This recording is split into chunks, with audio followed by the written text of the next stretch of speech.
para poder medir ese efecto, para medir la magnitud de ese cambio, tenemos diferentes indicadores. En el campo de las finanzas tenemos los índices de rentabilidad para ver cuánto cambio hay cuando yo pongo una cantidad de dinero sobre un producto, una oportunidad de negocio, ¿sí? Aquí cuando queremos ver la magnitud del cambio, hablamos del tamaño del efecto.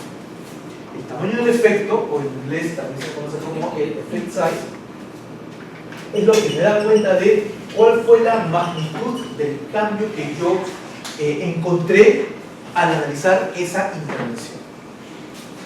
Ahora, cuando hablamos del tamaño del efecto o del effect size, hablamos de una familia de indicadores. En realidad son varios, yo no voy a pretender describirlos en esta presentación, pero sí que ustedes sepan que ese cambio se puede cuantificar. Esa magnitud se puede dimensionar, uno puede ver cuál es la intervención que es más efectiva y también la menos efectiva. Entonces, en términos de inversión o de elección de oportunidades, yo buscaré aquella que es más efectiva, ¿no? Por más que tenga algunas intervenciones que me dicen, bueno, eso puede funcionar, pero si la magnitud del cambio, también el efecto es pequeñito, el cambio, el efecto real va a ser más bien residual y no lo que yo buscaba. Entonces, un poquito ya para mostrarles la secuencia, yo les decía que en la analización sistemática lo que yo analizo son las investigaciones, no las personas, no las empresas, no los países, no los bloques económicos. Analizo las investigaciones. Sea que hablamos de artículos tipo papers, hablamos de tesis, hablamos de literatura gris, pero lo que analizo son las investigaciones. Y por lo tanto debo tener mucha habilidad en encontrar esas investigaciones. Le hace utilizar bases de datos académicas, ¿ya? Por eso que el taller se enfoca en esa parte. Entonces hay una fase inicial que parte como toda investigación de cuál es su pregunta de investigación, porque toda revisión sistemática depende de esa pregunta de investigación. No puede dar dos iguales, cada una va a estar en función de lo que la pregunta de investigación plantea, porque dependiendo de esa pregunta yo buscaré de una manera y no de otra. Entonces mucha claridad en esa primera fase para poder formular lo que es la búsqueda de la literatura, sea que utilizamos literatura académica en canales de confianza como la base de datos, el Google de la Ciencia o Scopus, o utilizamos lo que es literatura gris, le hace todo lo que se ha publicado sobre el tema, incluyendo tesis de pre y posgrado, informes monográficos, etc. En un rato vamos a encontrar ya lo que son las fuentes de información, pero un poquito para ver el panorama. Y después que tenemos clara la estrategia de búsqueda, publicamos los documentos y extraemos los datos que nos van a servir para nuestra síntesis de la literatura.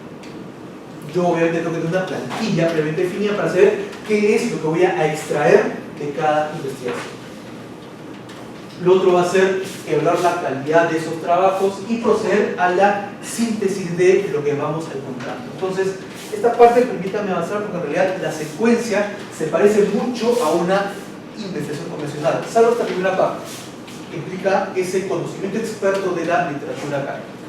Entonces, luego de eso, tenemos que tener en cuenta de dónde obtenemos la información. Aquí está un poquito la diversidad de fuentes de información que ustedes pueden considerar. No es una lista exhaustiva. Por ejemplo, uno puede plantearse solamente trabajar con artículos publicados en Scopus o Google de la Ciencia. Es un método un poco restrictivo, pero podría darse el caso. Otro puede decir, no, yo quiero trabajar incluso lo que se ha publicado en revistas Cielo y revistas Renalí, y también Google Scholar, que es otro criterio. O incluir lo que son tesis de posgrado o documentos de cooperación internacional. Entonces, uno va definiendo cuán específico o cuán amplio es el corpus documental que se va a considerar para hacer esa revisión sistemática. ¿Okay? Entonces, bueno, esos criterios están ordenados de una región.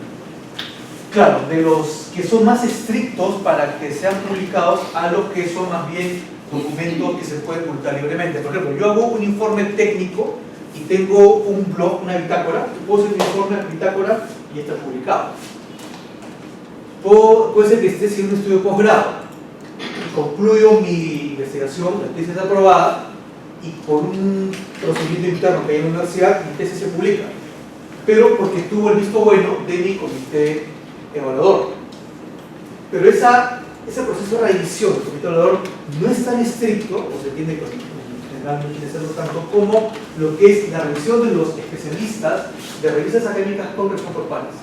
sean revistas de tipo Cielo, Realic, que tienen un primer nivel, o revistas que son todavía más rigurosas, que son las revistas de Scopus, o el Web de Ciencia, que es el nivel más alto de exigencia en torno a lo que es publicaciones académicas. Efectivamente, entonces hay un ordenamiento desde lo menos riguroso hacia lo más riguroso. Bueno, esta parte de la búsqueda real, como estamos un poquito con el tiempo, quisiera más bien simplemente mencionar que hay que definir esos criterios previamente, porque quiero enfocarme con ustedes en lo que es la búsqueda de información. La búsqueda que les va a ser de mucha utilidad cuando ustedes hagan, ya sea un trabajo de ese corte o incluso su investigación, su manuscrito, porque hay que saber seleccionar qué fuentes de información van a emplear para su estudio, para su manuscrito de investigación. Aquí simplemente una suerte de descripción de cómo es que se calculan esas magnitudes. Si el estudio tenía un enfoque más experimental, lo que hago es comparar cuál fue esa diferencia entre ambos grupos, entre ambas intervenciones, normalizando la magnitud por la variación, la variación conjunta, que sería la desviación estándar de esas dos medidas. Pero si el enfoque tiene más una mirada hacia el resultado de una intervención, por ejemplo, lo que pasa en el campo de seguro, ¿no? En el campo de seguro se determinan los riesgos en base a si la persona vivió o no vivió, fue atropellada o no fue atropellada, porque así se determina. Entonces, ahí se mide en términos de el resultado final, se mide la probabilidad. Y cuando se mide probabilidades, el cálculo del efecto no es igual a la manera como se hace cuando es un estudio de tipo experimental, donde se miden magnitudes. Entonces, según lo que yo estoy midiendo o puntajes, o estoy midiendo probabilidades, estos cálculos van a ir cambiando. Simplemente se los menciono para que lo sepan. Y ya para ir cerrando esta parte, este trabajo es tan importante porque supone un barrido literal de lo que se ha publicado sobre un tema que demanda el concurso de muchos especialistas, o sea, mucha gente trabajando simultáneamente. Y ya estimaciones del año 99 nos hablaban de más o menos un promedio de 721 horas en aquel tiempo, más una cantidad de horas que dependía de cuántas, este gráfico lo tenemos como de esta manera, ¿no? El promedio inicial era de 720 y pico horas y había un monto que iba aumentando según las citas que tenían los documentos que se habían encontrado al hacer esa búsqueda de información. ¿Ya? Entonces, esa magnitud va a ir cambiando. Hoy en día, con las herramientas que tenemos, estos tiempos se han reducido drásticamente. Esto es antes de Scopus, esto es antes de Google Académico, o sea, esto es antes de las herramientas que nos facilitan mucho lo que es la búsqueda de información. Por eso que los tiempos eran tan altos. Ahora esto debe estar seguramente en el rango de 120, 150 horas.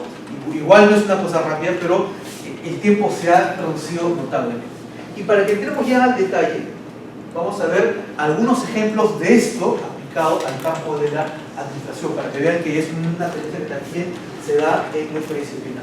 Por ejemplo, cuando hablamos del campo de los negocios internacionales, donde hay a veces culturas que entran en contacto, que puede haber incluso conflictos culturales, choques culturales, ahí tenemos una revisión sistemática sobre la investigación en comunicación transcultural. ¿Okay? Entonces, ¿qué pasa cuando diferentes culturas entran en contacto? Y lo que se ha hecho acá es revisar 60 estudios originales. ¿Okay? Y lo que se ha tratado de encontrar es cuáles son los efectos a nivel culturales según el tipo de comunicación que se brinda o que está presente cuando esas culturas convergen, cuando se encuentran esas culturas. ¿Okay? Entonces, en este caso, lo que se está midiendo, ya bueno, acá hay con respecto de moderación,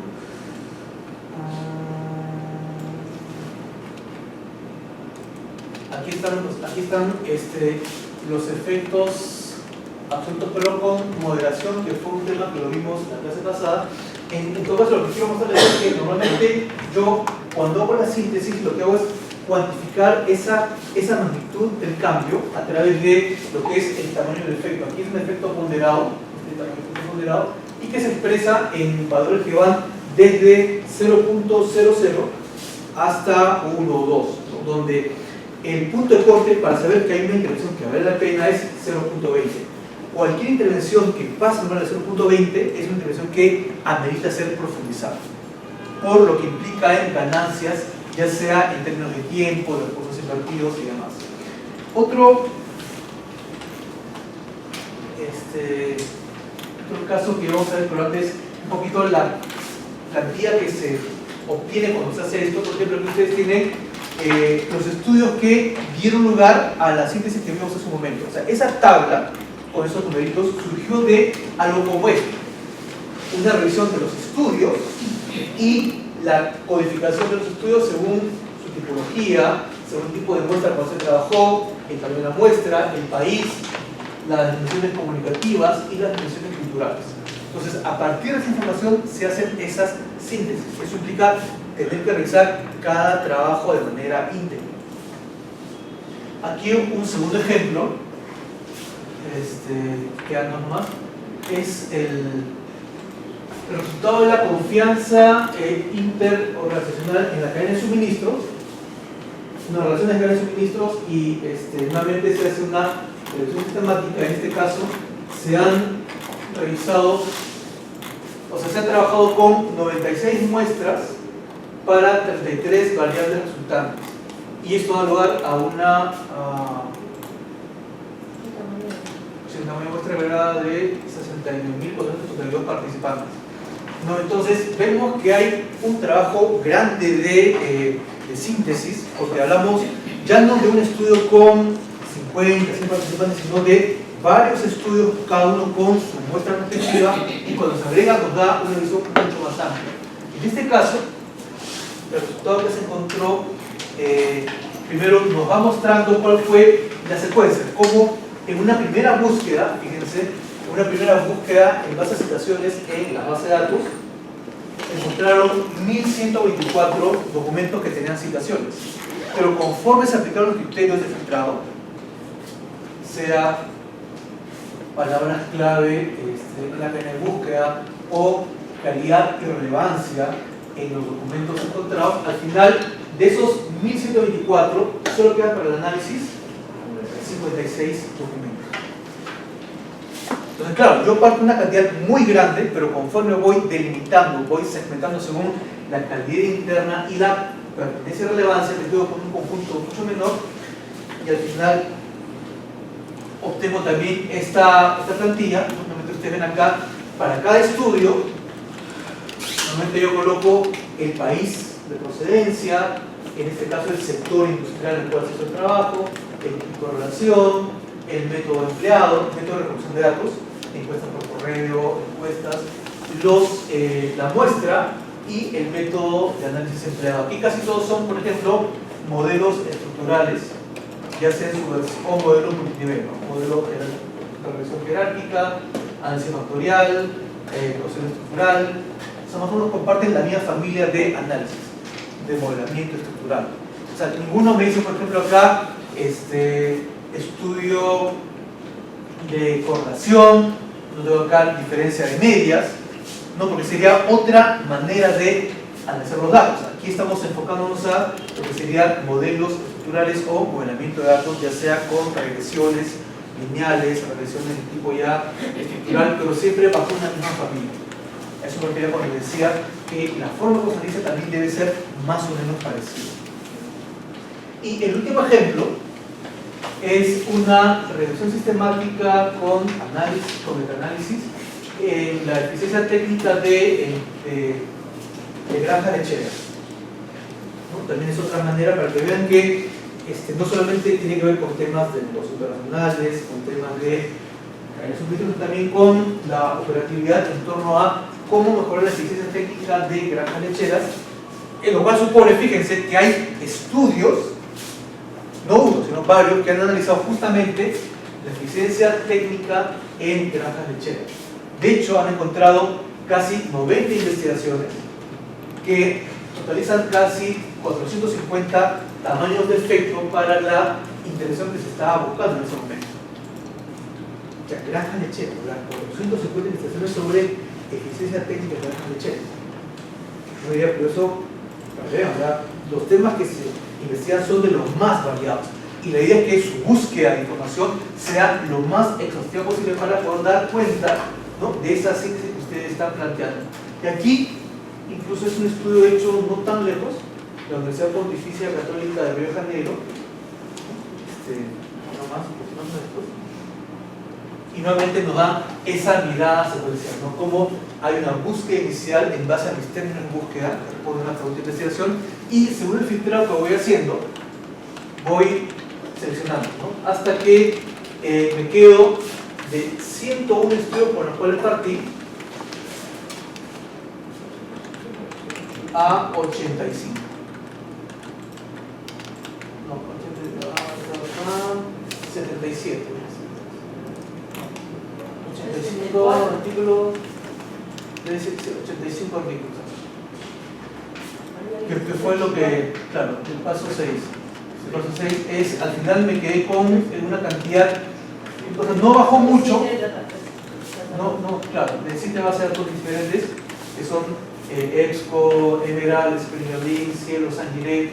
Cosa es importante que ustedes tengan el acceso a las bases de datos que ofrece la universidad. Por ejemplo, de los aquí presentes, ¿cuántos usan EBSCO de forma cotidiana? EBSCO, ¿eso es nada? ProQuest, 2, ya está, 3. Entonces, para esta síntesis hay que estar muy entrenados en lo que es el uso de las bases de datos. Y se dice usted que ellos han consultado no 2, no 3, sino 7 distintas bases de datos para poder obtener esos 85 artículos a texto completos. Así funciona. Y los datos que se sintetizan, nuevamente, se presentan de esta manera, ¿no? Es el dato del estudio, o sea, autores, la fecha, el país de procedencia, el tamaño muestra y el tamaño de efecto promedio. En este caso está expresado como porcentaje, ya no como decimal. Entonces son ejemplos, en realidad hay mucho publicado sobre el tema, hay bastantes estudios que están haciendo este esfuerzo de sintetizar los resultados de investigación sobre los diferentes temas que les interesan a los investigadores en el campo empresarial. Esta forma de reportar estos resultados nos permite poder dar cuenta de manera muy rápida de las principales tendencias o patrones en las ciencias empresariales.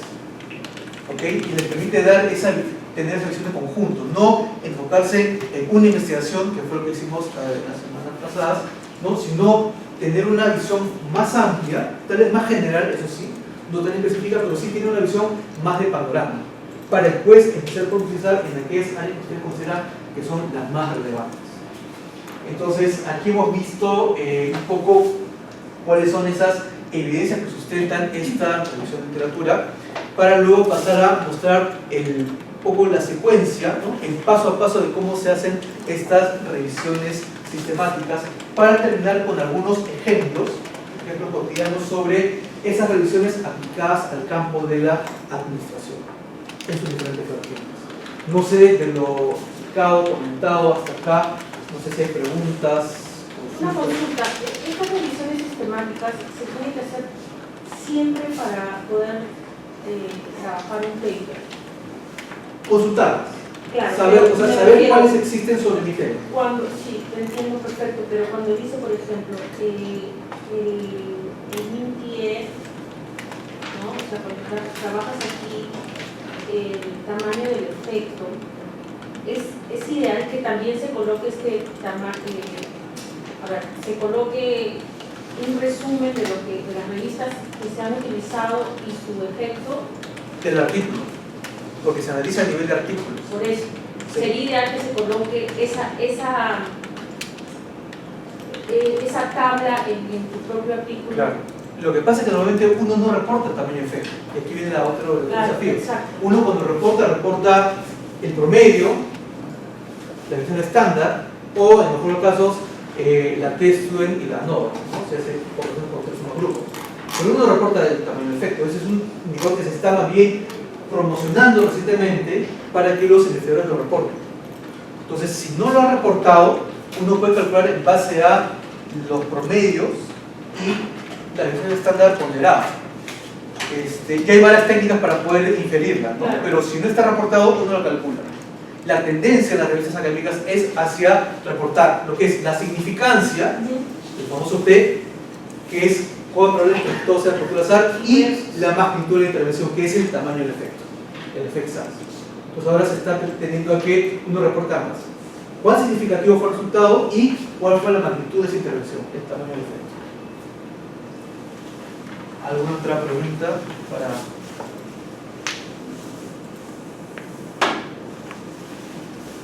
Entonces vamos a enfocarnos en la primera fase, perdón, en la segunda etapa de esta revisión sistemática, que es la búsqueda de la literatura académica. Ya les pido que me sigan por favor con esta presentación. Hay una segunda presentación que está planteada como un paso a paso para que ustedes sepan cómo buscar información en Google Académico, puedan validar la información obtenida en Google Scholar y después obtengan la versión PDF de ese documento. En realidad son más pantallas, uno tiene esa preocupación porque son pantallas que les dan el paso a paso de cómo hay que hacerlo. Igual después les podemos enviar la presentación, pero ahorita lo que me interesa es que vean la secuencia, cómo lo hacemos. El cómo lo hacemos implica 5 pasos. Primero, conocer bien la fuente de información con la cual vamos a trabajar. Luego, formular esa búsqueda en Google Académico. Y cómo puedo saber cuándo un artículo que aparece en Google Académico está indizado, está publicado en una revista indizada en Scopus. Por más que no tengamos Scopus en la universidad, hay maneras de verificar si mi estudio fue publicado o no en una revista indizada en Scopus. Hay formas de hacerlo. Para luego ya obtener el PDF usando Google Scholar o entrando a la base de datos de referencia que son EBSCO y Propuesta. Esta no está en el... No, pero lo vamos a mandar. Lo importante es que sigan la secuencia, porque es un paso a paso. O sea, Sí, solo para- no hay conceptos, es entrar. Lo primero es una fuente de información. Ahí tenemos una visión panorámica del universo de revistas que existen actualmente. Y la base de datos llamada Urlis Web, claro, que más o menos debe registrar cerca de, bueno, más de 3.000 revistas, considera todo lo que se publica a nivel mundial, todas las revistas, académicas y no académicas, le hace las que tienen relación por pares y las que no lo tienen. Las que son boletines, anuales, también están en Urlis Web. Son más de 300.000. De esas 300.000, un grupo, una parte, constituye lo que son las revistas arbitradas, en las cuales ustedes ven que artículos se publican producto de una revisión a cargo de los árbitros, de los referees, las arbitradas, las famosas peer review, las revistas con revisión por pares. ¿Okay? Esas son 160.000. Pero de ese universo, son una pequeña parte de lo que están en el Scopus. Fíjense, cada vez se va reduciendo. No son ni 23.000 revistas de ese universo grande de arbitradas que están en Scopus. Y el Scopus, estar en Scopus implica haber pasado ciertos niveles de exigencia que exige la empresa que publique esta base de datos. Tal es así que, por ejemplo, Regina, el famoso Regina, pide que los investigadores tengan al menos publicaciones que están que aparecen en revistas indexadas, ya sea en el web de la ciencia o en el Scopus. Y el web de la ciencia es la que es la base de datos más rigurosa y selectiva en términos de la calidad de información que ahí se publica. Para que se hagan una idea, ya solamente estamos viendo en términos de la magnitud, esta tiene casi la mitad de revistas que tiene Scopus, casi todas en inglés. Pero si lo llevamos al ámbito latinoamericano, encontramos por este lado Latindex, no sé si les suena Latindex, son revistas también latinoamericanas que tangencialmente, ¿no?, cortan Scopus y el web de la ciencia, pero la mayor parte de Latindex está fuera de lo que es Scopus y el web de la ciencia. Por cierto, cuando se habla de el Science Mainstream o la corriente principal de la ciencia, hablamos de publicaciones que están en revistas indexadas, en el web de la ciencia y en Scopus. Yo sé que hoy en día se habla de revistas indexadas, pero revistas indexadas implica preguntarse, ¿Inizadas dónde? En Redalic, en Cielo, en Latindex, todo. Esto es como una suerte de pirámide para que lo entiendan mucho mejor.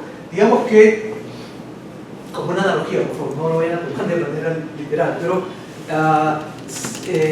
digamos que Latindex vendría a ser la Copa Perú. El descentralizado sería Redalic. Analogía. Cielo vendría a ser la Copa Libertadores. ¿Ya? Scopus sería la FIFA y WO sería el Champions League. ¿Ya? El nivel más alto de exigencia y de competitividad. O sea, ¿por qué esto implica competitividad? O sea, los académicos compiten por publicar en esta revista. La competencia es real. Digamos, la tasa de rechazo de un artículo Cielo, o sea, de cada 100 artículos que se envían a Cielo, se publican 70, 80.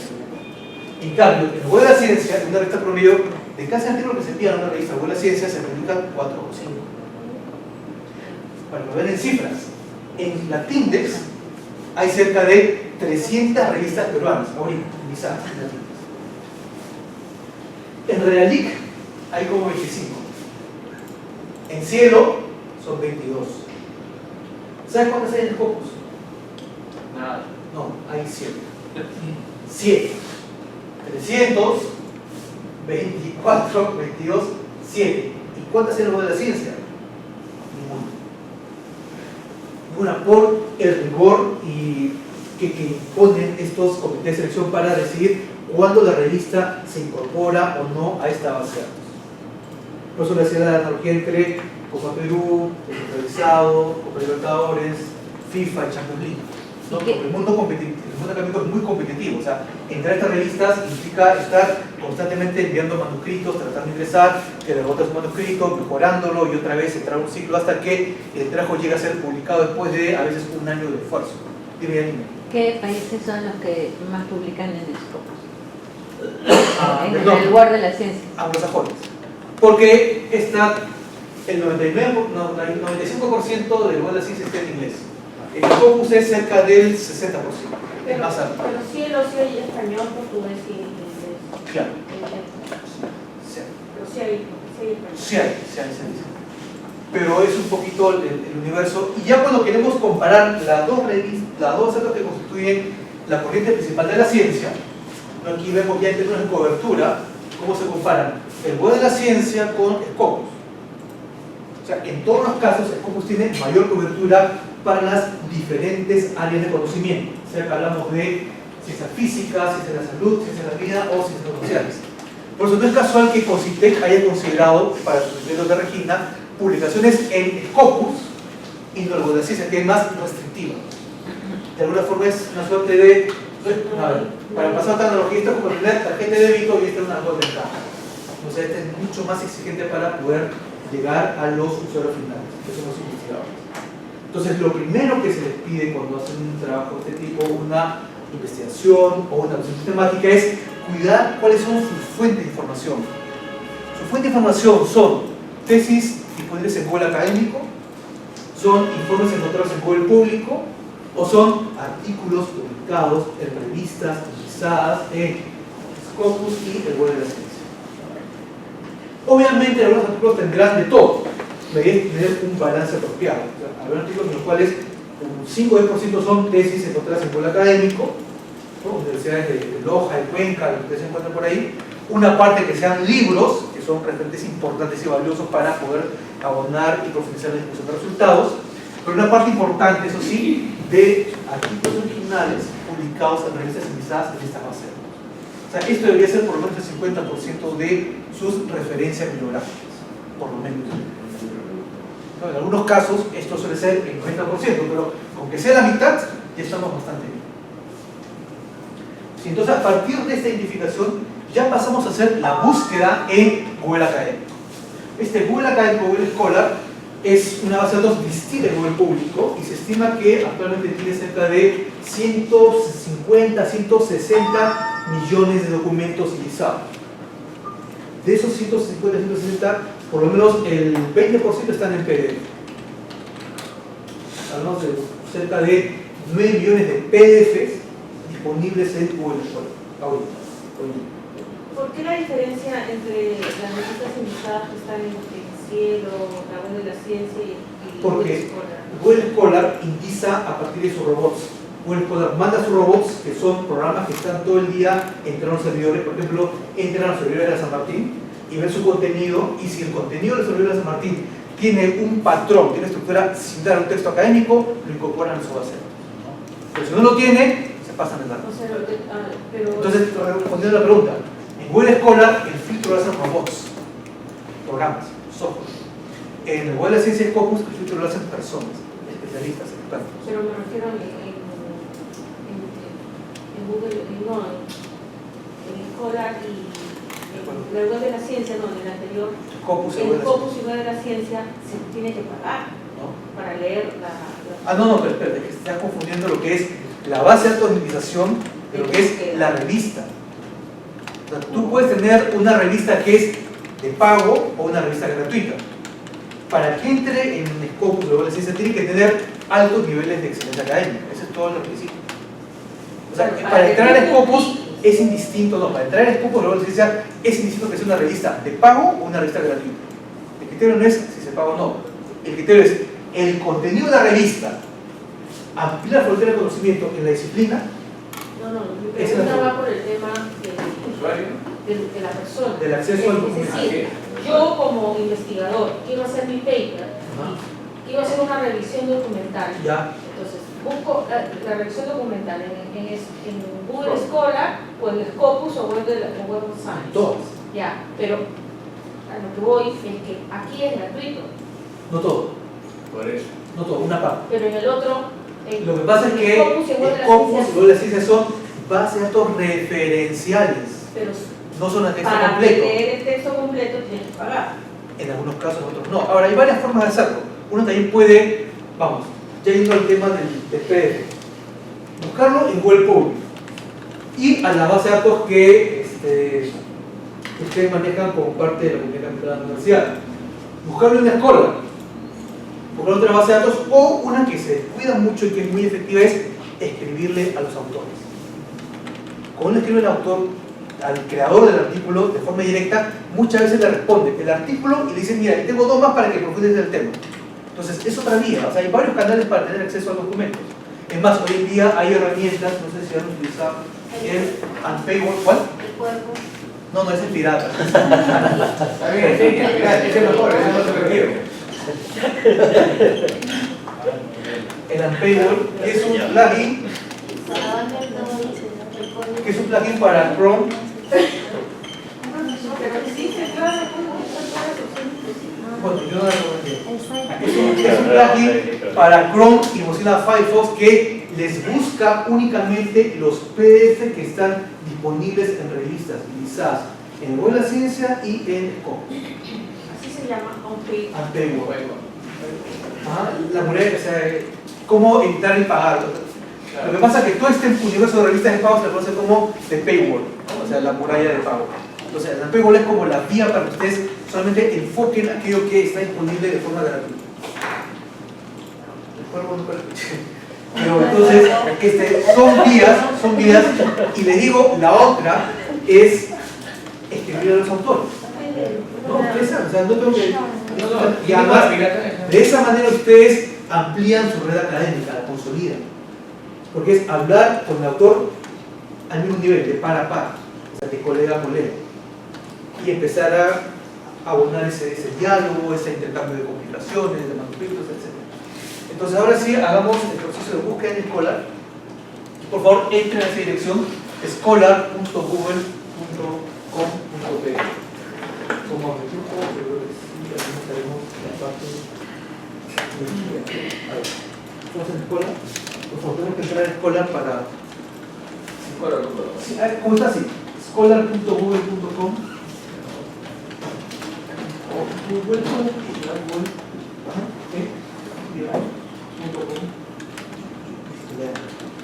Perfecto. ¿Y cómo saber que el mundo de escuela? Esta pregunta es de Google Scholar. ¿Estamos? Google Scholar.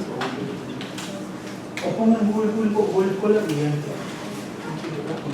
No, ¿cómo le pongo? ¿Y cuál es la diferencia de Es porque se apagaste, ¿no?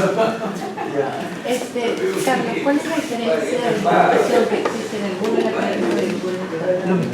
Es lo mismo. Hay diferencias mínimas en torno a los documentos utilizados, pero en términos prácticos es lo mismo. Sí. Ahorita, para estar. Ya. Entonces, ¿están todos acá? Ya. ¿Sí? Fíjense que aquí hay una flechita hacia abajo. Esa flechita es la ventana para hacer búsqueda avanzada. Ya solamente lo voy a mencionar cuando ustedes quieran profundizar en búsquedas. Pueden hacer clic en esa flecha y se despliega esta ventana de opciones para buscar por frases fijas, por palabras en alguna zona del documento, por ejemplo, en el artículo o en el título, o según el autor, por acá, según la revista, o por periodo cronológico.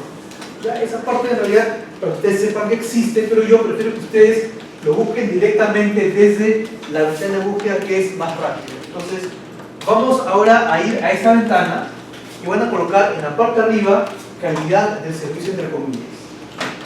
¿Por qué entre comillas? Porque de esa manera ustedes buscan esa frase de manera exacta.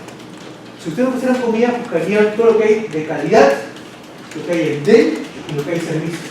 La idea es que ustedes hagan una búsqueda de forma mucho más precisa y vean que al hacer una búsqueda de esa manera encontramos cerca de 67.000 documentos recuperados. Bueno.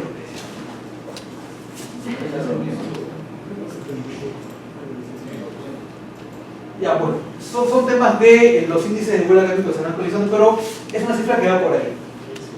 Ahora, para hacer una búsqueda mucho más eficiente, lo interesante sería poder focalizar la búsqueda no en todo el documento, sino en las partes claves de ese documento. Imagínense que esto fuese una tesis de 500 páginas, solamente como ejemplo, 500 páginas, y que en la página 499, que es al final, apareciese la frase calidad del servicio. ¿Qué es al final? Les pregunto, si esta tesis fuese recuperada en este grupo de resultados de búsqueda, ¿sería un resultado de búsqueda pertinente, relevante? ¿Por qué no? No es una información que le pongo. Ya se la menciona, no necesariamente puede estar importante ese servicio. Exactamente. Es solo una mención y casi al final del documento. Pero ¿qué pasa si el término calidad de servicio apareciese no al final, sino en el título del documento? Si aparece ahí sería una búsqueda mucho más precisa, ¿correcto? Entonces, para pasar de esa búsqueda general en la cual calidad de servicio aparece en cualquier lugar del documento, a pasar a una búsqueda en la cual aparece en el título, utilizamos el comando intitle, efectivamente. Entonces ahora anteponemos, como está ahí, intitle, dos puntos y todo seguido. ¿Sí, vale? Nos vamos a Google Scholar.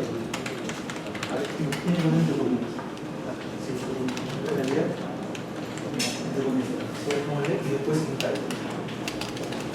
Y acá, antes de calidad, intitle dos puntos. Y los intitle dos puntos y todo seguido. Acá. Y después le pongo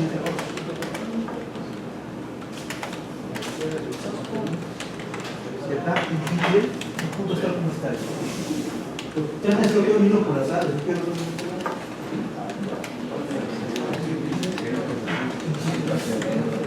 Sí, ahí.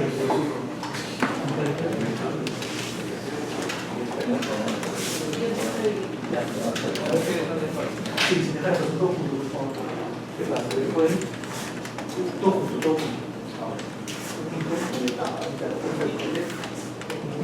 Ya. Entonces, hemos encontrado con el comando intitle, ¿no? Solamente aquellos documentos en Google Scholar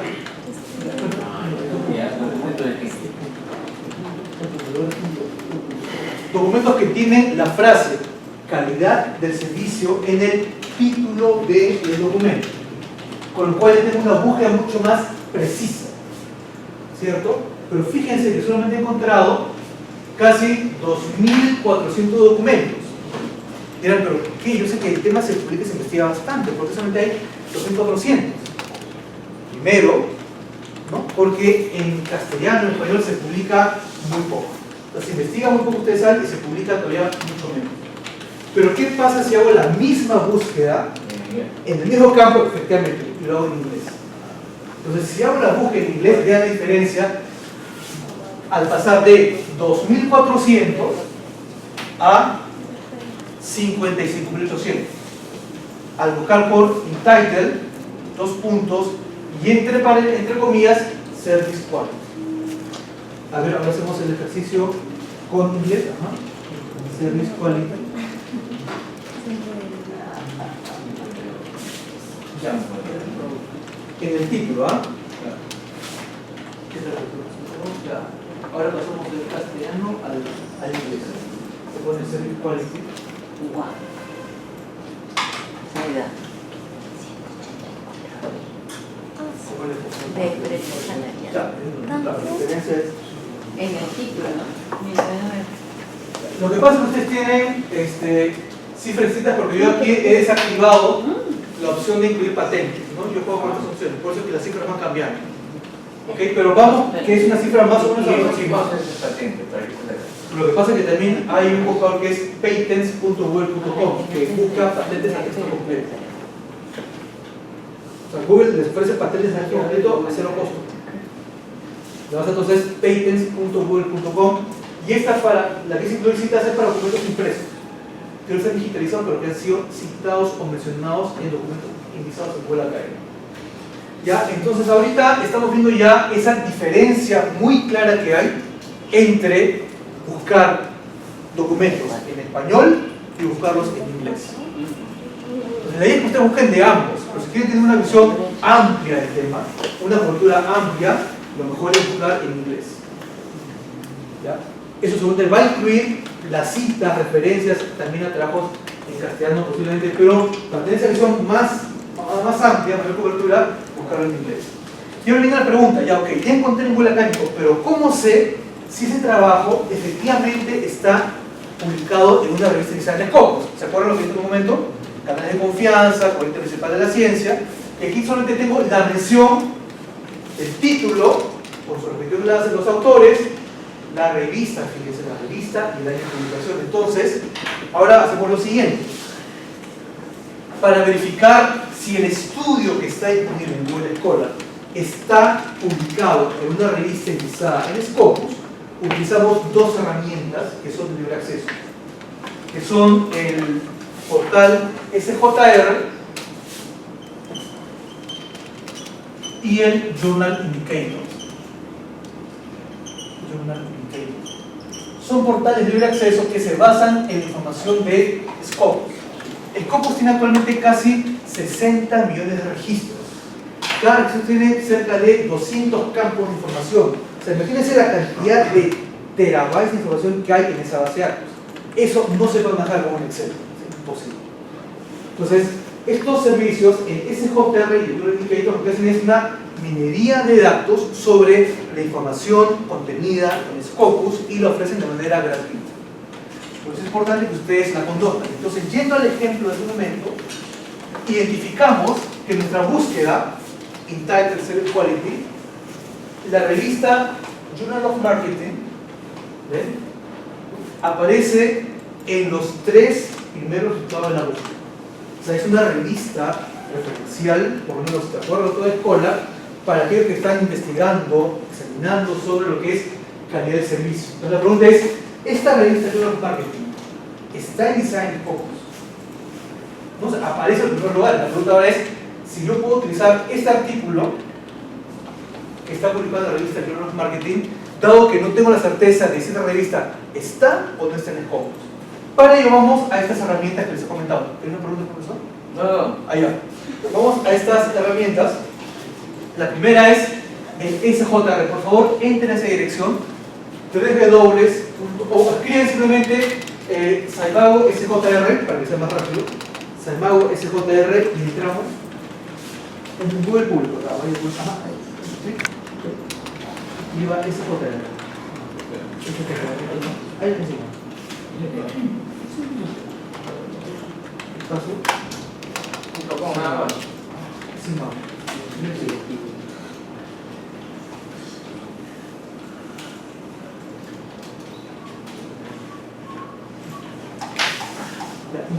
Salgo de acá, regreso. Sí, salimos ya de Google. Escribo acá. ¿Qué es JRM?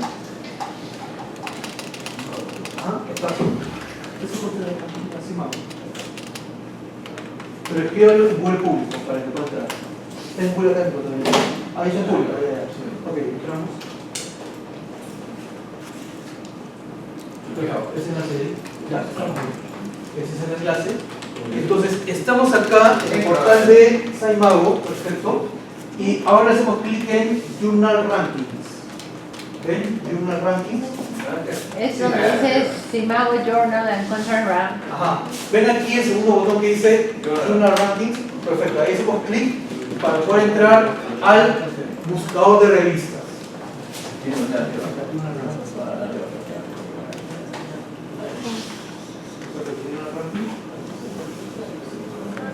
No, escriba SJR. SJR.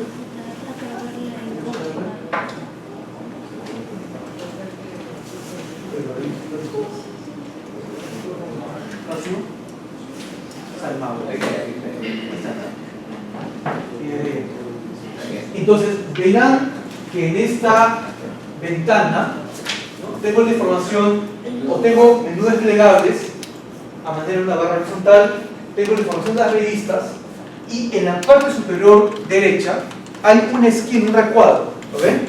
En ese recuadro ponemos, en este recuadro que está acá, ahí le ponemos el nombre de la revista. De esta manera. Pongo Journal of Marketing, ¿sí?, que es la revista que estaba listada en Google Scholar en los primeros resultados de la búsqueda. ¿Se acuerdan?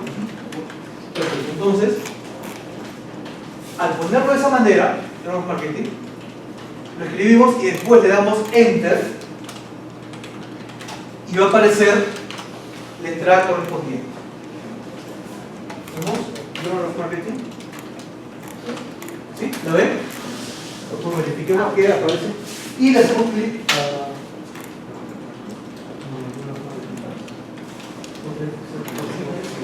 Sí, uno de los más. Acá. Ajá, Enter. Perfecto.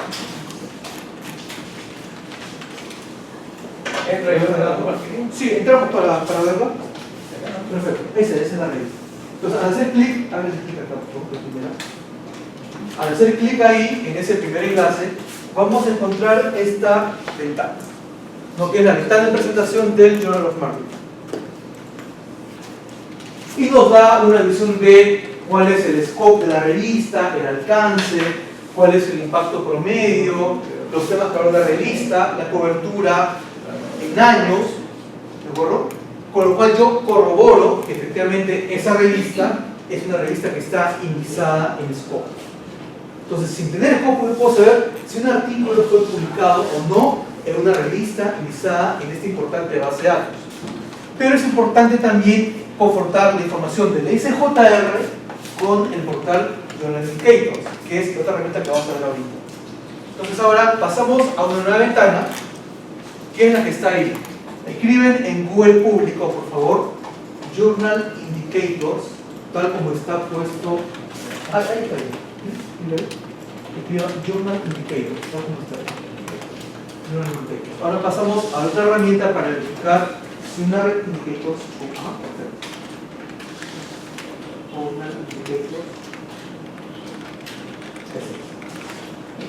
Entramos, por favor. Ajá, muy bien.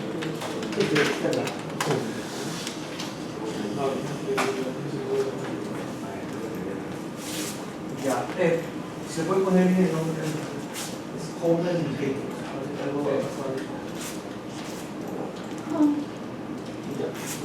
Y le hacemos, una vez que entran a la página, a la página, le hacen clic en la pestaña que dice Indicators. ¿Ya? Por favor, le hacemos clic en esa pestañita para llegar a esa ventana. Ya, estamos, perfecto, estamos ahí. Entonces, ahora lo que hago es ubicar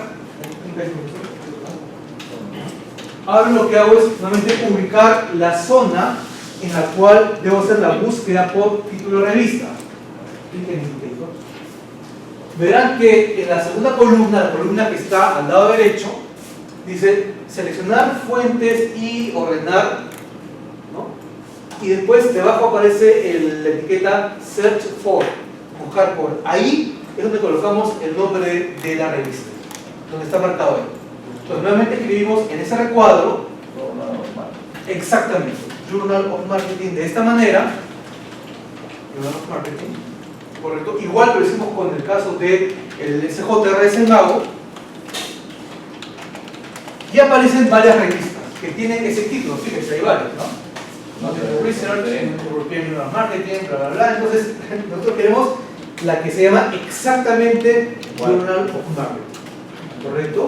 La encontramos y hacemos clic en ese enlace para pasar a la página de esa revista en el portal Journal Indicator. ¿Cómo igual? Simplemente clic, aparece una lista de varios. Acá aparece la lista y le doy clic. Nada más. Es para poder tener otra forma de examinar el impacto que tiene esa revista en esta base de datos. Aquí hay mucha información, eso lo vamos a ver con detalle más adelante, pero ahorita solamente quiero que nos enfoquemos en cómo podemos corroborar, cómo podemos verificar si un artículo publicado en una revista corresponde a un artículo indexado en el Scopus. Entonces, la herramienta que ustedes van a utilizar para hacer esa verificación son dos: el SJRS Mago y el portal Journal Indicator de el CWTS. ¿Sí? ¿Hasta acá alguna pregunta, alguna consulta? Dígame. ¿Cuándo nos entregas todos los pasos que has estado siguiendo? Sí, se lo mando hoy por la noche o mañana temprano. Quiero cuidado. Pero es bueno hacerlo, ¿eh? Uno aprende más haciendo lo que mira. Entonces ya tenemos primero una búsqueda en Google Scholar. Hemos podido corroborar que los artículos publicados en esa revista efectivamente están indexados en Scopus. Y ahora pasamos, correcto, a obtener el archivo PDF. Si figura acá en el Journal Indicator porque está en la escuela. Así es, en el Pero Scopus. está en Scopus. Así es. ¿Sí? Ese es El criterio. Si no aparece, entonces no está. No está. Ahora, el que tiene más cobertura, el más inclusivo es el SJR. O sea, el SJR indica el 100% y el Indicators el 98%. O sea, esa diferencia es a favor del SJR. O sea, para estar Más confiable, entonces. más cobertura, más confiable, sí. El SJR. ¿Janina? Sí, esta gráfica que sale aquí en el Journal of Marketing es la cantidad de veces que ha sido citado. ¿Eso? Sí. No, esto se llama impacto normalizado. ¿Ya? Lo que hace este indicador es tomar en cuenta el promedio de citas recibidas a revistas del área de marketing. ¿Correcto? O sea, toma en cuenta todas las citas recibidas a las revistas del área de marketing el año 2015 Había un y obtiene 6%. un promedio mundial. El promedio mundial de esa revista para el año 2015 fue de 1.0, así como se entiende. O sea, el 1.0 fue el promedio de todas las revistas en cuanto a citas. Que tenga 4 punto algo significa que su impacto fue 4 veces mayor a la media mundial de revistas de marketing en ese año. Ah, ok. Ya no me entré en ese detalle porque es un poquito rebuscado, pero esta es una medida de impacto normalizado. Pero ahorita también vayamos a esta corroboración de el comando para poder obtener el documento en PDF. O sea, ya sé cómo buscar en Scholar, ya sé que el artículo está indexado en Scopus. Pero como tengo esa certeza, ya puedo proceder a descargar ese PDF para poder realizarlo con mayor calma y con mayor entendimiento. Entonces, ¿cómo lo hacemos? Nuevamente vamos a Google Scholar, por favor. Ahora hacemos el cambio a Google Scholar, regresamos, les abren scholar.google.com y vamos a agregar un nuevo comando. Nosotros hace un momento hemos utilizado un comando básico que es el comando entitle. Hay más comandos, pero con entitle tenemos para bastante. Y además de entitle, vamos a buscar en el título del documento. Tenemos un comando para poder buscar por el tipo de archivo. Si utilizamos el comando file type y le pasamos como parámetro PDF, vamos a poder ubicar documentos PDF que responden a esa búsqueda, ¿no? Service Quality en el título del documento. Pero además del PDF también puede buscar Google Scholar por archivos PPT, DOC, XLS, RTF, ¿no? Y las variantes PPTX, DOCX, XLS. Pero por ahora vamos a hacer la búsqueda en el campo título y title 2.service quality, y después dejo un espacio en blanco, por favor, un espacio en blanco, si no, no funciona, y escribo file type 2.pdf. Espacio en blanco, file type 2.pdf. Ah, con 2 puntos, porque si no, no sale nada. Un title, acá. Un title 2 puntos.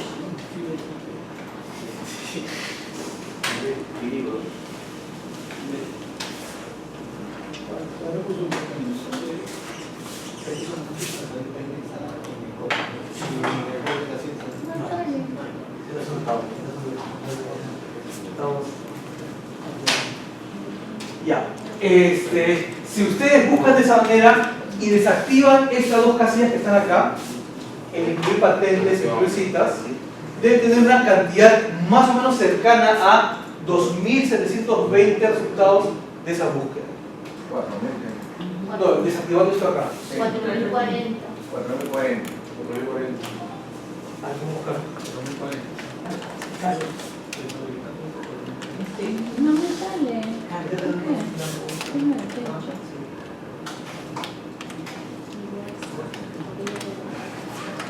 ¿Por qué? ¿Qué me he hecho?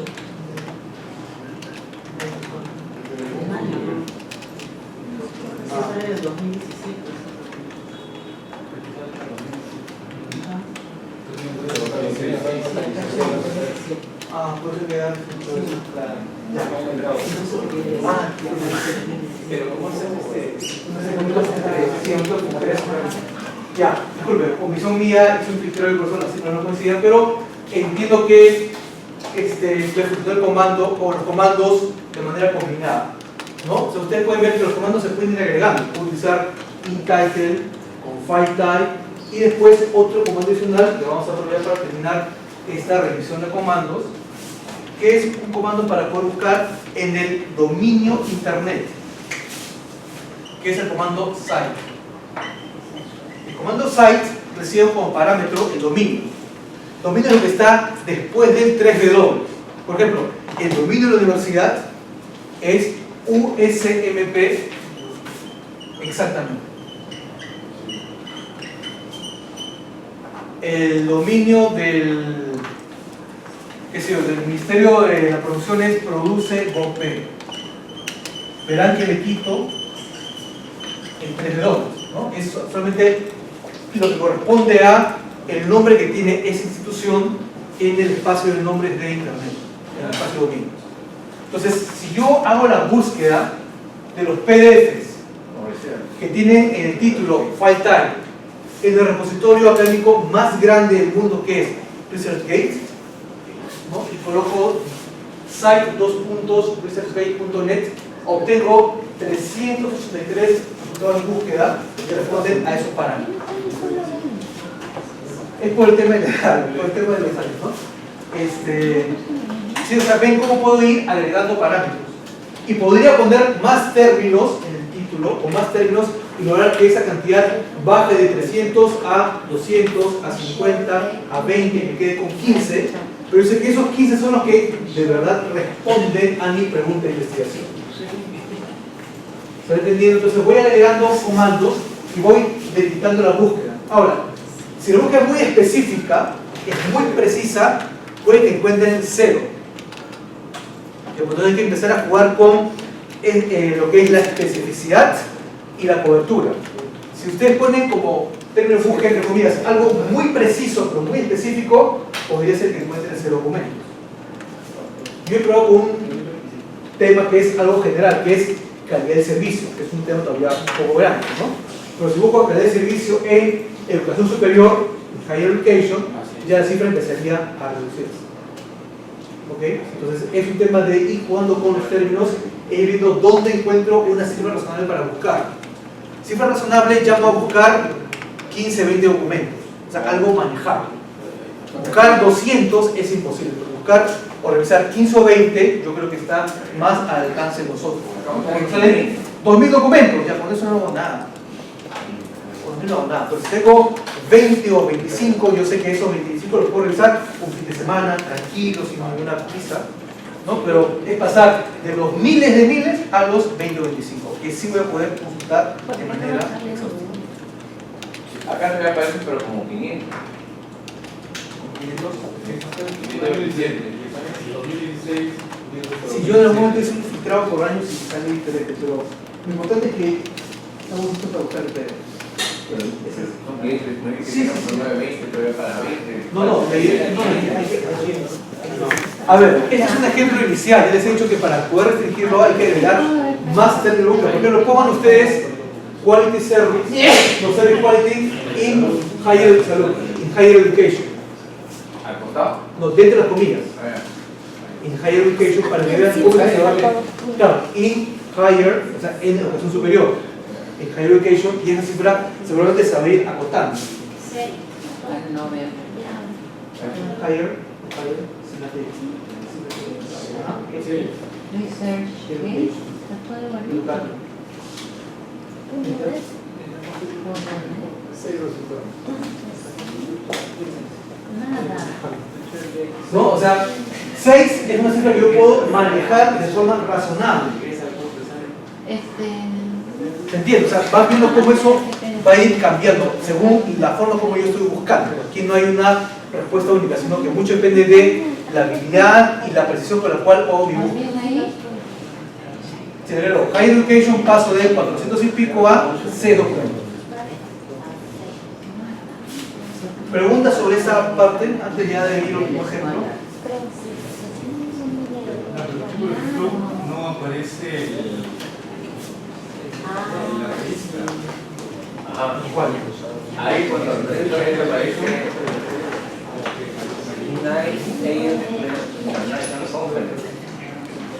Claro, cuando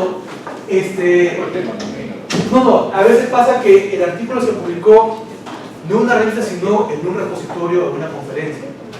Entonces hay que empezar a ver, si es una conferencia, posiblemente investe en Scopus. Si es un repositorio, posiblemente investe en Scopus. O sea, hay que empezar a también ver si la información obtenida es pertinente o no para nuestra búsqueda. Ya pero acá también hay una revista. Todos son conferencias. Permítame pasar al último ejemplo y es cómo obtener estos datos ya desde buscadores que ustedes ya conocen. Esta parte es más repaso porque ya entiendo que lo usan. Voy a utilizar el quinto ejemplo, la primera búsqueda, ¿sí? Donde simplemente lo que hago es copiar el título en la base de datos ProQuest, que está acá, marco la casilla para ellos, son expertos.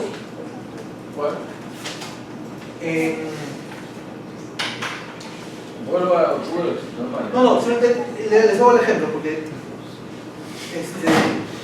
acá. El cuarto ejemplo, el tercero es las consecuencias conductuales de la calidad del servicio.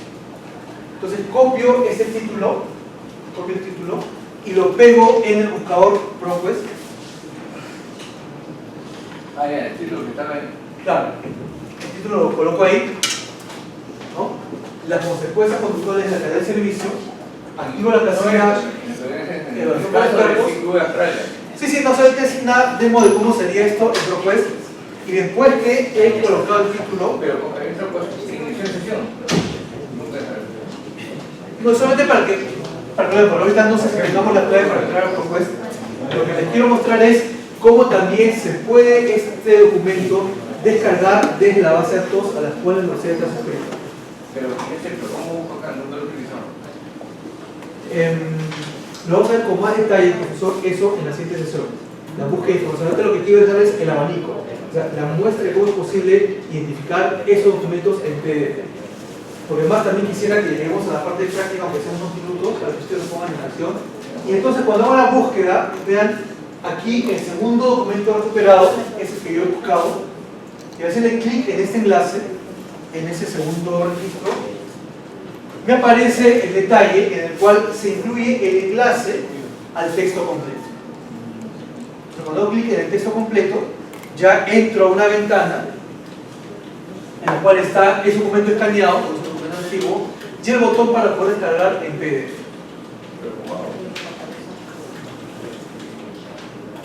Ese es simplemente a manera de mostrar. Si quieres, después lo vamos con detalle, profesor. Más bien, permítame simplemente llegar a este punto en el cual lo que queremos ver es que el documento PDF se puede obtener de varias vías.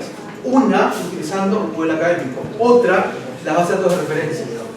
Y la otra vía es trabajando directamente con los autores para pedirle el documento original. ¿Sí? Entonces, ese era un poco el ejercicio que quería compartir con ustedes para ya pasar. Bueno, ahí también no sé si vieron la hoja de taller. ¿Se han entregado una hojita? No, nosotros. ¿Cuál es la hoja de taller? ¿Les han dado una hoja de taller? No les dieron. Pero ¿Más qué? ¿Dónde está? Ya. La hoja de taller. La hoja de taller. Está en propulsión. Ya, pues.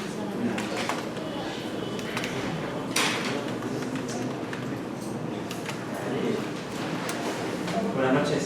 Ya para terminar, vamos han respondido sus preguntas. Vamos a resolver las preguntas rápidas de forma grupal, ¿listo? De una manera para retroalimentarnos todos y repasar los contenidos.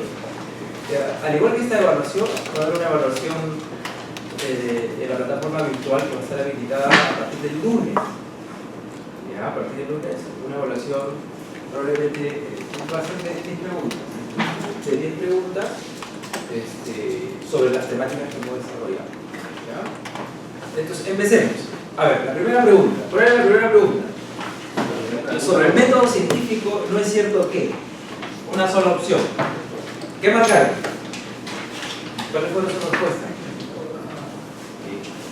Profesor, usted. La C. Claro. Ojo que la respuesta, hay una expresión que debemos tratar de inicio. No es cierto. No es cierto que. Y ahí nos genera una trampa. ¿Qué no es cierto? Que el método es el método científico. ¿Surge la aplicación de una serie de postulados, reglas y normas? Claro que sí, ¿no? Porque la esencia de un método tiene que ver con reglas, normas y procedimientos organizados en etapas, ¿no? ¿Debe ser reproducible en sus pasos? Obviamente, la investigación tiene que ser replicable. ¿Pero qué marcaron ustedes? La D. No es estático. Es cierto. Bien. Hay diferentes versiones tanto para las ciencias naturales como las sociales. ¿Eso es cierto o no es cierto? Y utiliza una estructura fija. A ver, Alberto, ¿querías decirnos algo? Sí, hay en esa pregunta, bueno, por supuesto en las preguntas hay algunas que se ponen con intención de que sean más facilitas y otras con más mala idea. A lo mejor esta tiene un poquito de más mala idea, porque evidentemente hay dos opciones que parecen que tienen un parecido significado. Uno, si no me equivoco, es que es estática y la otra es que tiene una estructura fija, ¿de acuerdo? El hecho de que no sea estática, porque la verdadera respuesta efectivamente es que no es una estructura exactamente fija. La respuesta es que no es cierto que tenga una estructura fija, pero efectivamente no es estática. El método no es un método que uno se le ocurrió y desde el momento que se le ocurrió siempre se utiliza así. De hecho, existe todo un desarrollo, un planteamiento de la ciencia donde se dice que realmente junto al desarrollo de la investigación científica lo acompaña el desarrollo del método científico. El método no es estático. Lo que sí es, entonces, la idea era que vieran que a pesar de que los conceptos puedan ser muy parecidos, realmente están refiriéndose a contenidos distintos. No es cierto que utilice una estructura fija. Esa es la respuesta. Esa es la respuesta. No utiliza una estructura. Muy bien. Exactamente. No es cierto que utilice una estructura fija. Listo, pasamos a la 2. Vamos un poquito más rápido por cada pregunta, Sí, ¿no? porque Para si no no- alargar un poco la explicación. Es cierto que, ¿qué marcaron en la segunda respuesta? La B o la D, la B, la A, algunos han marcado la A. Venga, más opciones. A ver, ¿Cuántos la A? Venga, va, manos. 2. La D, 3. ¿La D cuántos? D, 4. ¿Cuántos? a ver, ¿quién marcaron la A? A ver, han asumido entonces que los objetivos de investigación quedan definidos en el diseño de investigación. Pues la respuesta correcta es la D. La D, donde una matriz de categorización nos sirve para tabular información para la aplicación de un instrumento. La matriz de categorización se utilizan en los diseños cualitativos, básicamente. ¿Por qué no es la A? Los objetivos de la investigación quedan definidos en el diseño de investigación. El diseño de investigación lo que resulta es la estrategia que vamos a utilizar para conseguir los objetivos. Nosotros fijamos un tema, definimos un problema, a partir del problema determinamos unos objetivos de la investigación. Con los objetivos de la investigación, si los cumplimos, hemos conseguido lo que queremos en la investigación. Pero ¿cómo vamos a conseguir los objetivos? Pues con una estrategia, con una forma de llegar a conseguir los objetivos, con un diseño. ¿De acuerdo? A ver, la número 3, vamos. ¿A cuál de las características del método científico cree estaría más ligado el marco teórico? Ajá. Lo pasé muy rápido. ¿A cuál de las características del método científico cree que estaría más ligado el marco teórico? Sistemático, porque el método es sistemático, es intencional, reproducible, Es objetivo y es inferencial. inferencial. Entonces, la teoría que nos apoyaría mucho, nos permitiría hacer de nuestro estudio sistemático la teoría, intencional, reproducible, objetivo o inferencial. O inferencial. ¿Qué fue la respuesta? ¿Por qué utilizamos el marco teórico? Vamos a ver. Porque ¿Cuál fue la respuesta? en el método teórico, en el método científico, perdón, la teoría nos permite a nosotros hacer deducciones o inferir inclusive algunas posibles hipótesis. Entonces, ¿cuál sería la respuesta? La E. ¿Cierto? Hay un componente ahí. Listo. La 4. En el apartado de la discusión no se realiza. ¿Qué marcaron? Ustedes están en un artículo y llegan al final. El último apartado de un artículo que van a rellenar, el último apartado es el apartado de la discusión. ¿Se hace una ¿Qué comparación? se hace la discusión? ¿Se hace una comparación con los resultados previos en la discusión? Sí. ¿Se evalúa la calidad de los resultados presentados? También. ¿Se hace una evaluación sobre la aplicabilidad del método a otras situaciones y otros contextos para la generalización? También. ¿Se hace una exposición del instrumento? No. ¿Recuerdan que eso va en dónde? ¿En qué sección ¿En qué va? parte? En el método. En el método que forma parte del componente donde se explica el diseño, ¿no? El diseño. Muy bien. A ver, y la número 5. En cuanto al problema de investigación, ¿qué marcaron?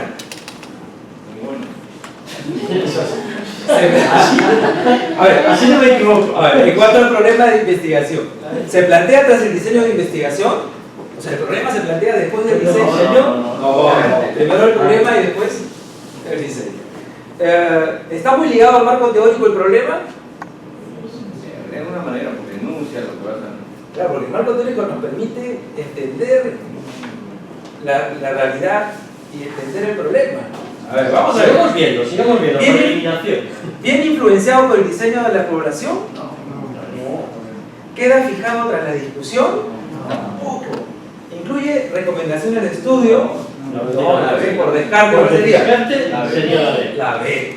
Y de hecho, claro, evidentemente el problema y el marco teórico van estrechamente ligados. Nosotros hemos tenido la experiencia de hacer tesis, pero verán que los artículos científicos, todos los que estamos leyendo, verán cómo prácticamente están fundidos los dos apartados. A la vez que se está exponiendo el problema, ya se está introduciendo todo el marco teórico. La 6, rapidísimo. Identifique cuál de las siguientes alternativas no corresponde a un enfoque cualitativo. Analizar las experiencias de individuos o grupos. ¿Eso se hace en un estudio cualitativo? Analizamos las experiencias de individuos y grupos en un enfoque cualitativo. Sí. Cualitativo. ¿Analizamos experiencias de individuos y grupos? Sí, hacemos. Si hacemos, es que cuidado con la pregunta, está en negativo, ¿Cuál de las cifras de no corresponde? No corresponde. Si analizamos experiencias, analizamos las interacciones y comunicaciones que se producen en la realidad concreta, mostramos interés en realidades complejas y cotidianas. ¿Su análisis deriva principalmente de análisis estadístico de la realidad? No, ahí está la respuesta. Un enfoque cuantitativo, ya, pasamos al otro, vamos, cuantitativo. ¿Emplea análisis de data numérica? El análisis cuantitativo. ¿Se basa en análisis de data numérica? Sí. ¿Emplea la Big Data secundaria? No es una condición necesaria. No es una condición. ¿Emplea prolijamente los casos de investigación específicos? No.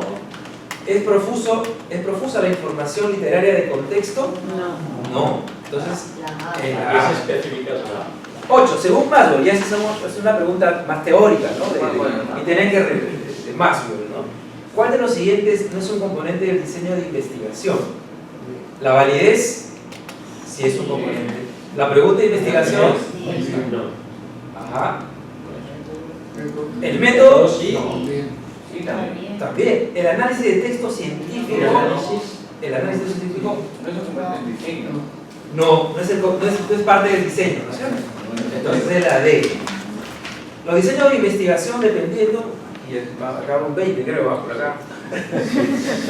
Todas son buenas. Los diseños de investigación dependiendo del factor tiempo deben ser seccional, transversal. Identifica el que no corresponde, ¿no? Seccional, no. Seccional, transversal, ¿puede ser? ¿Esto? ¿De tipo aleatorio o de cohorte? El seccional, los conceptos del seccional, transversal y de tipo cohorte tiene un componente de tiempo, de factor tiempo. El único que no tiene un componente de factor tiempo es aleatorio. ¿Cuál sería la respuesta? A ver, Martín. Aleatorio. ¿El de tiempo? Ajá. El de tiempo aleatorio. ¿Cierto? Esa es la respuesta. La número 10. A ver, la número 9 es la letra C. La número 10. La investigación de tipo cualitativa se caracteriza por trabajar cualitativa. ¿Con muestras aleatorias? No. Se caracteriza por trabajar cualitativo. ¿Es su característica trabajar con muestras aleatorias? Con hipótesis y variables. Con hipótesis y variables, bajo puntos, hipótesis Y cualitativa. La cualitativa no, generalmente. ¿Con la experimentación? Tampoco. ¿Con contextos y casos? Sí. Y la de 11. Cuando el investigador realiza un estudio etnográfico, necesita. ¿Qué necesita? Convivir, participar. Esa es la característica más importante, ¿no? Esa es la más importante. Vamos a la 12.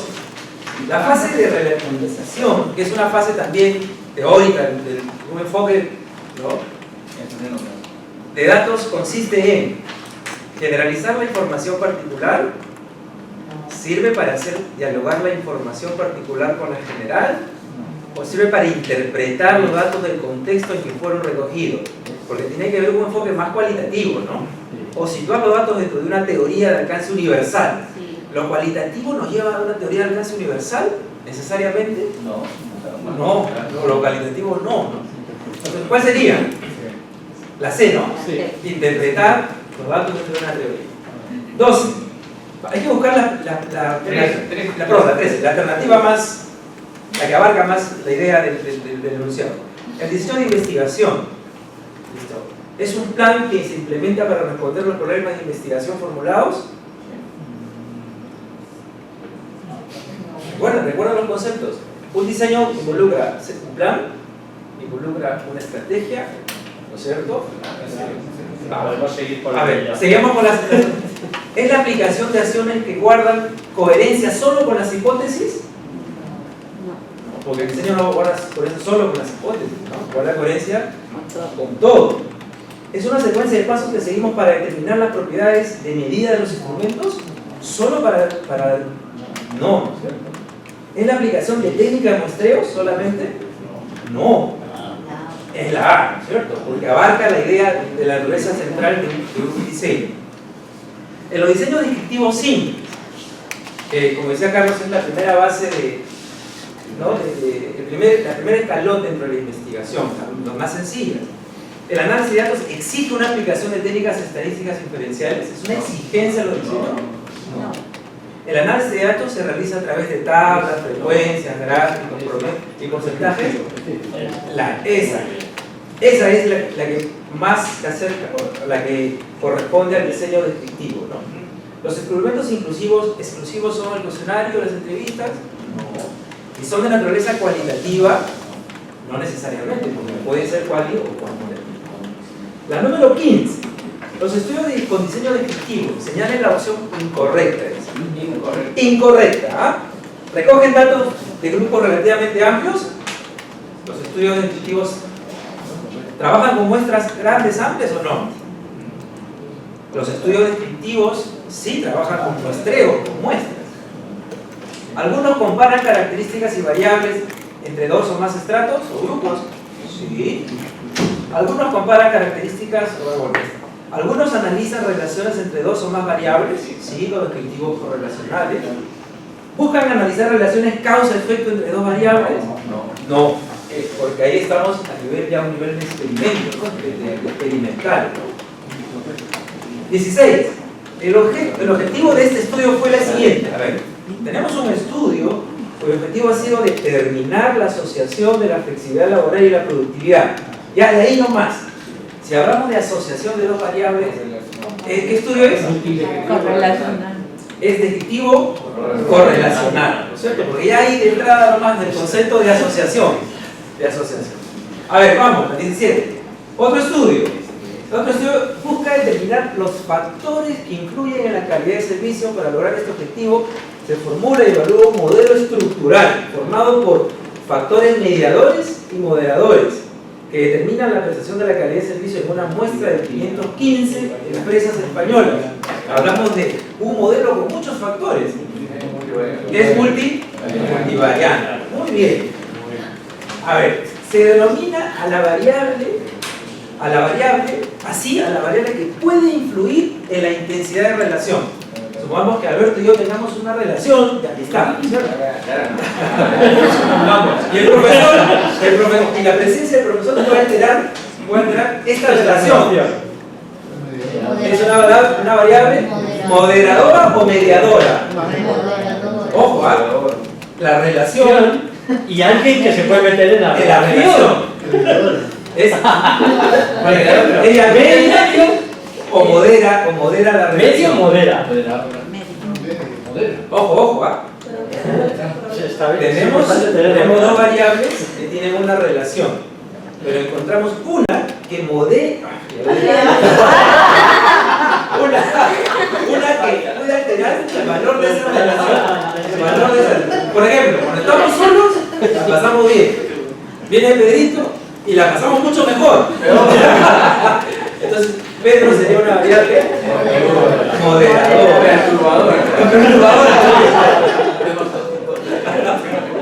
Ya si le sumamos a Wilmer, ya sería